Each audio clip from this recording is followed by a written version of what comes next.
Good afternoon, everyone, and welcome to Friday Fellowship Live. Sorry, I know I may have startled you all. We're starting like 1 minute late today, possibly. We just had a few technical things to work out, but I think everything is working now. So welcome. I'm April Hardwick, and I'm here with the Faith Mission in Canada. I'm very excited to have the opportunity to join all of you again this week. If this is your first time tuning in, welcome. If it isn't your first time, but you're fairly new here, you may be wondering who I am and why my accent is so Canadian. Tim Condy, our general director, typically hosts these broadcasts, but occasionally he lets me take over. So for those of you who don't know me, as I said, my name is April Hardwick, and my husband Mark and I serve with the Faith Mission in Northern Ontario. We're just about 3 hours north of North Bay, Ontario. So yes, it is cold. Yes, we've had snow for a couple of weeks now, but we'd love to know where you're from. Let us know, where are you tuning in from this morning? I saw that this morning Toronto even had some snowflakes, so I don't feel quite so alone up here in the frigid north today. Also, we'd love for you to share this broadcast with your friends and family. It's been really neat to see how God has impacted people across the world through these Friday Fellowship Lives, and we know that a big part of that is because you're sharing these videos. Our desire is that the name of God would be lifted up and that people would come to know who he is and who he wants to be in their lives. You can help us accomplish that by liking these videos on Facebook. That lets Facebook know that it's something that someone would want to see, and also by sharing them. And if you're watching today on YouTube, give us a thumbs up there as well, and you can copy the link and send it in an email or message to your friends. If you're new to the Faith Mission in Canada this morning, you should see our webpage across the bottom of your screen. You can find out more about us there. We have missionaries right across Canada. And if you click on the staff page on there, you'll be able to see if there's someone in your area. We'd love to come alongside your church and offer support in prayer. And when we're able to do things again in the future, things like an outreach event or a prayer meeting or something like that. We do all sorts of things all across Canada. So don't hesitate to reach out if there's something you think that your church could use some help with. You'll also notice on our webpage under recent posts, if you scroll down the page, you'll see a title that says recent posts. And Monday, starting on Monday, we'll be joining together for a week of prayer. And we know that in our world today, there's so much discouragement. There's so much going on that could just really bring us down. And the world offers an awful lot of solutions, but we know that the only solution to the problem of sin in our world is Jesus. So we really long to see revival in Canada. And as we look back through history, every great revival of God has started with the prayers of his people and through personal revival. We'd love for you to set aside some time this week to pray alongside us as staff and board members and mission supporters. Tim has put together some great guidelines for each day, and you can find those under that link. Feel free to print those off, share them with your friends. We'd love to see right across Canada people joining us in prayer. Maybe join together over the phone to pray with someone else, or in a Zoom call, or if you're able to meet in person where you are, maybe organize some prayer meetings where you are and use those guidelines just to really seek the Lord this week. There will not be a Friday Fellowship Live next Friday. So if you're a regular watcher, maybe use that time, set aside that time to really just seek the Lord next week. Please also, after next week or during next week, reach out to us and let us know how your prayers are impacting your life and your area. It is such an encouragement to us as workers across Canada to hear from you, and we want to hear from you. So let us know. Don't hesitate to do that. So if you're just joining us this morning, welcome. It is great to see you. My guest today is Lisa Dusing, and she is serving, her and her husband, Andrew, are serving at Cape Henry, Quebec at the moment, just north of Montreal. Mark and I got to know Lisa and Andrew before we left Quebec when we were still in Lachute. And I got to know Lisa's servant heart as she cooked for lots of events that I attended there, ladies' retreats and things like that.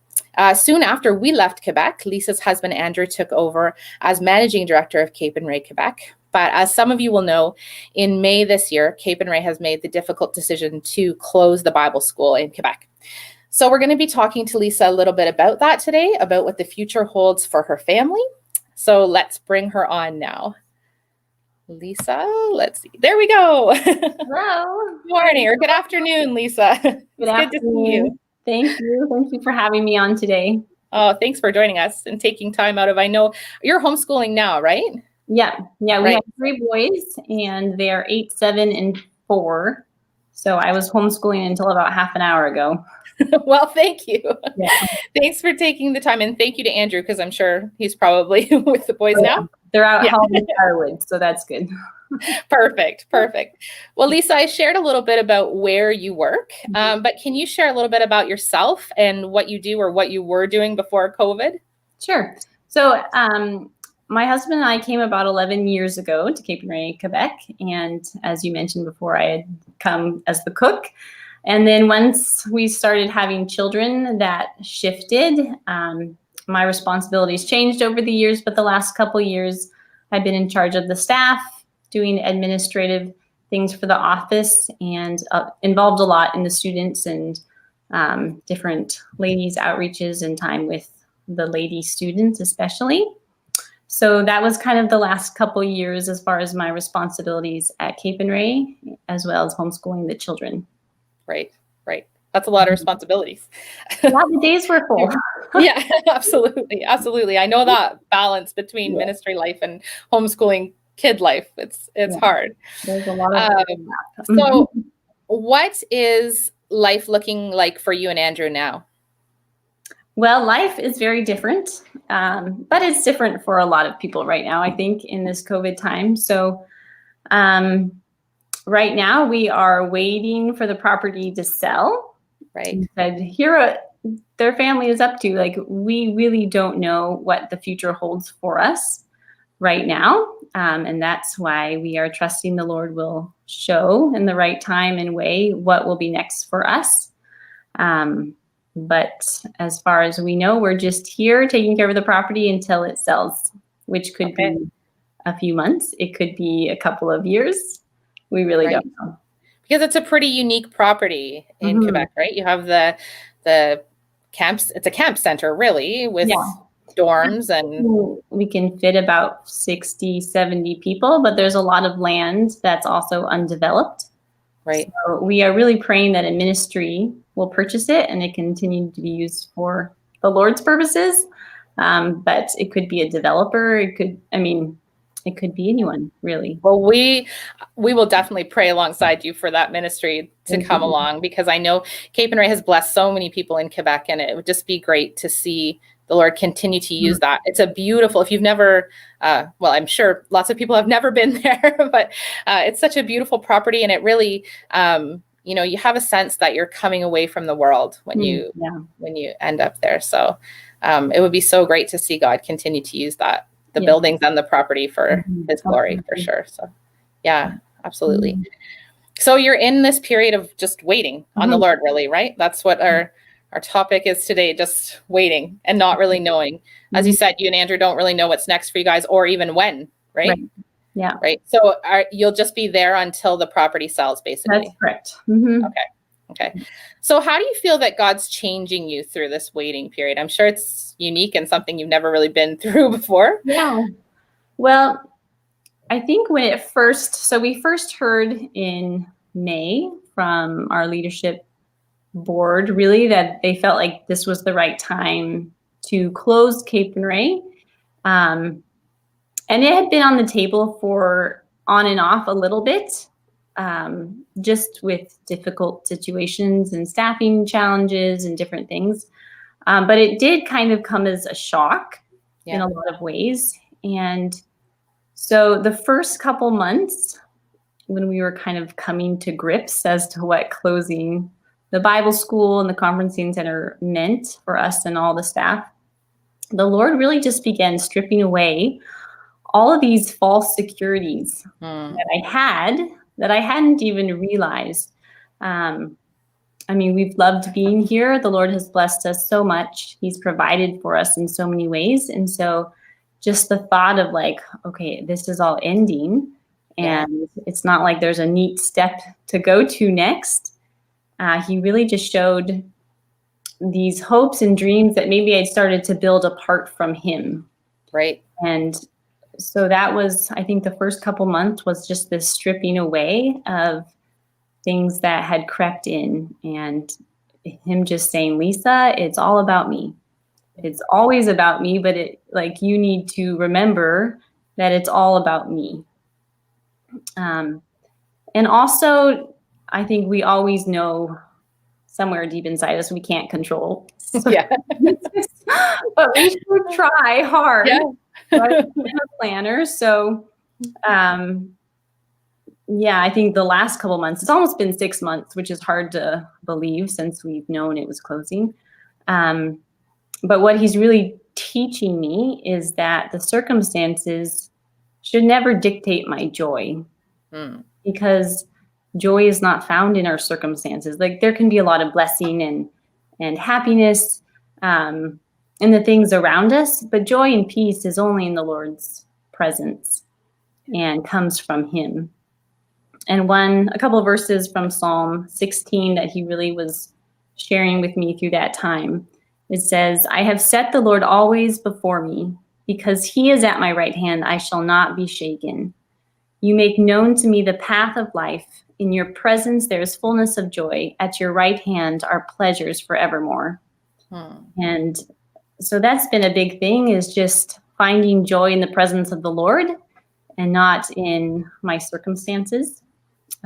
There's been a lot of sorrow, I think, in the last few months, for sure. Just having to say goodbye to staff. It comes in so many different things. I'm sitting in an area we call the loft. And for my husband, one of the saddest moments was unscrewing the light bulbs from outside the loft entrance that would come on when people would enter. And there's nobody coming. So, he's just shutting down different things. So there's these moments where it just hits home of this property, this place has been used by the Lord in so many people's lives and in so many ways. And we never would have anticipated at the start of COVID, when we had to send our students away, that was the last group. And but he knows, he's not surprised by anything. And so I have to keep coming back to him, that it's in his presence there is fullness of joy, because otherwise the circumstances can just suck it right out of me so quickly. I bet. Yeah. Mm-hmm. So maybe you've already touched on this a little bit then, but what's been the hardest part of waiting for you? The unknowns, for sure. The hardest part, I think, just nothing being in our control. The summer was filled with, we said goodbye to staff. We decided we couldn't host groups like we normally would because of COVID things. And then just waiting for the property to even come up for sale. That was about 3 months. And so of just the process having started, but it took a long time. And for us knowing that we're here until it sells, even in that, just nothing is happening until it's for sale. And just this, it was terrible, actually. The waiting, summer was really hard. And we're still waiting, obviously, but the Lord just kept reminding me the lesson that I feel like he's taught me in my impatience is, Lisa, be patient. Be patient. My timing is perfect. And I know in my head that his timing is perfect, but it was the emotions of my heart that kept fighting against it. And I'm saying no, Lisa, I've got this. Just wait. It's going to be okay. Because I think the temptation for me and for a lot of us, I think, is to plan, to try to muster up, our own solutions, just search, figure out what we can, rather than just wait for God to provide and wait for him to work. Yeah. So that's been one of the hardest parts, but also a way that I see him continuing to just refine me in the waiting time, to be patient, and again, patience with joy rather than frustration or anxiety, which is easy to let creep in as well. Mm-hmm. Absolutely. I'm a planner, so I can empathize with that. It's hard. COVID has been hard enough, I think, for us planners. I wondered, early in 2021 why I bought a planner this year. But when you add this compounded hardness of, you don't know what your life looks like at the end of this, even that just makes a big snowball. But yeah, it's a good reminder that, you're right, that none of this takes him by surprise. He knows all of it. Everything. And one thing I feel like over the summer, maybe in the last couple months, I guess, the Lord has grown in me so much thankfulness for how I saw him preparing me. So and so many times he answers our prayers in ways we never expect. Yeah. And for me, it took a long time to even recognize he was answering a prayer. But in probably February, March, he put verses on my heart from Habakkuk, which talk about, actually, did I mark it? I probably didn't mark this one. Here we go. Where it says, "Look among the nations and see, wonder and be astounded, for I am doing a work in your days that you would not believe if told." And then from chapter 2, "If it seems slow, wait for it. The vision will surely come. It will not delay." And so I had in my heart this sense of like something big is coming. Yeah. He's going to provide. There was a few things we were praying for before COVID for him to provide for. And just this answer of like, I'm doing a work, Lisa, that you're not going to believe when you see. Yeah. In Habakkuk, he's telling Habakkuk he's going to use the Babylonians to like bring judgment. And so, he's using a negative to bring a positive. Yeah. And I thought, well, this probably just means he's going to use something really amazing to bring a positive. But even, he started preparing my heart then for something so big. And even though the closing of Capernwray has been heartbreaking for a lot of people, and for us in a lot of ways, we want his glory to be proclaimed through this place and in this area and through our staff. And we've been praying like, Lord, if there's anything you want to change in this place and how we function and what we're doing, change it. Like, we don't want to hold on to anything that's not of you or from you. And so even these verses, I look back and say like, he was warning me in a sense, letting me know something was coming, but he's still doing this work. And we don't even know what it will be, or in 10 years, we'll be able to maybe look back and see like, wow, he was doing this, and this. Yeah. Capernwray closing, but that's something we may never see, or maybe many years. So yeah, I've just grown in my thankfulness, I think, the last couple months for how he's prepared me for this coming, even though it wasn't what I expected at all.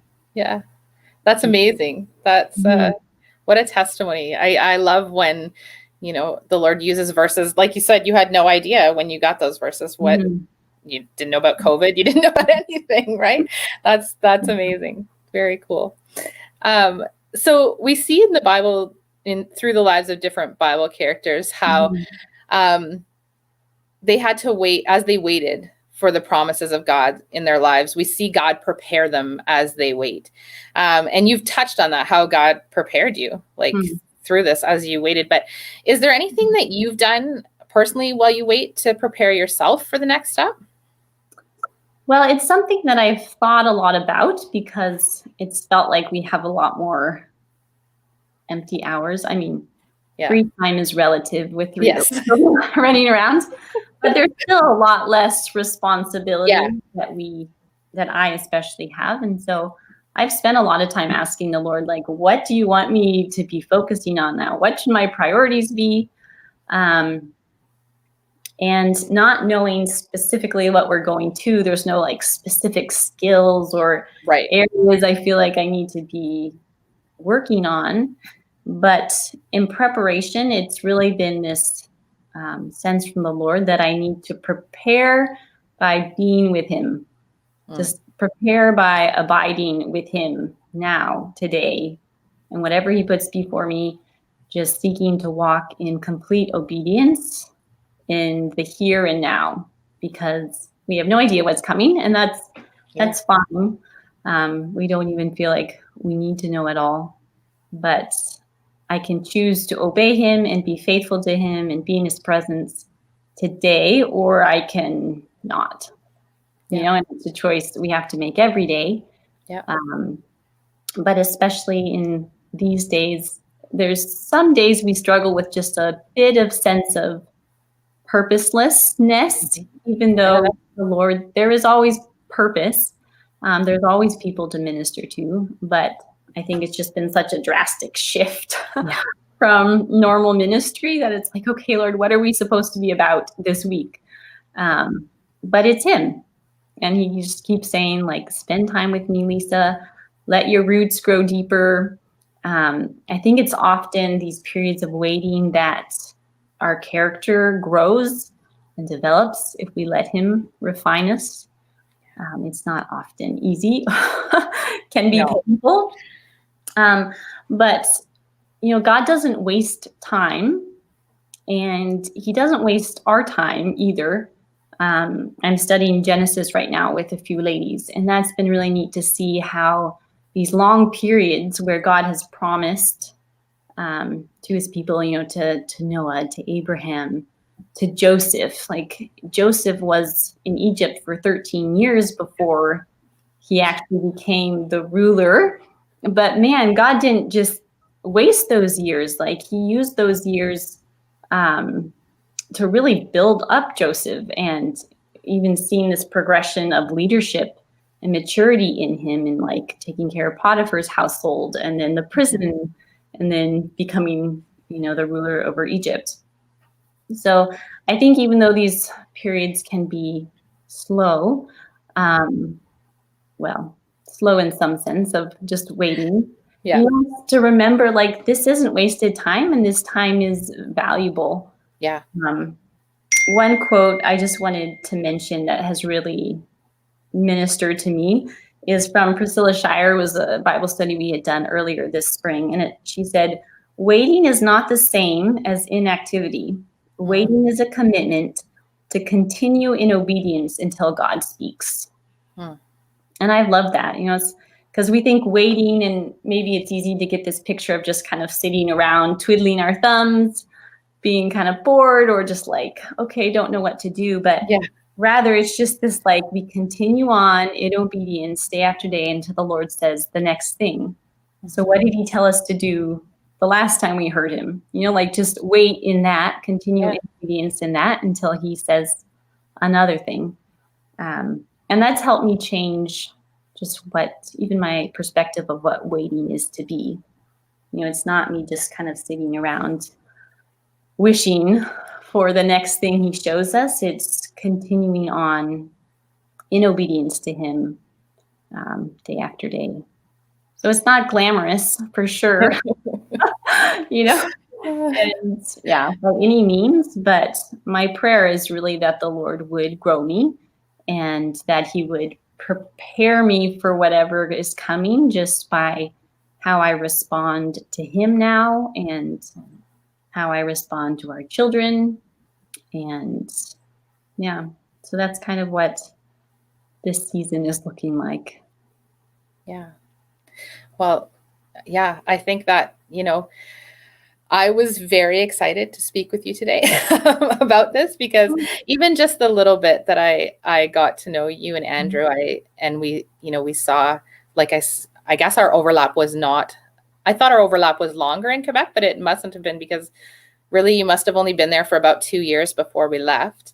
But I feel like we saw your hearts for the Lord in that time, and just your strong desire to live your lives for him. And so I knew Cape and Ray was closing, and I didn't know what life looked like for you guys now.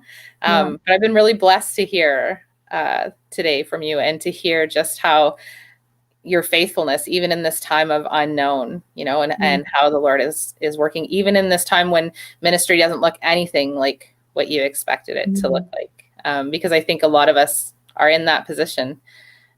So I really appreciate you coming on and taking the time today. And I knew I wouldn't be disappointed, and I wasn't. So thank you for an amazing testimony of how the Lord is working through this time, and how we can wait.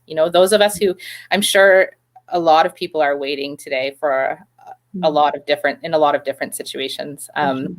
But I think probably not many in the situation that you are in with, so. And I would just say, I know many are not in this exact same but we all wait for something. Yeah, absolutely. So I think our call is always to wait for the Lord, to wait on the Lord, to wait in the Lord, because our alternative is to wait anxiously. We wait with doubt. We wait with fear. We wait with worry, bitterness. Those are our options. Or we can wait in faith with the Lord and in peace and rest that He's working, even when we don't see, and that He's bigger than our circumstances. Yeah, He is better.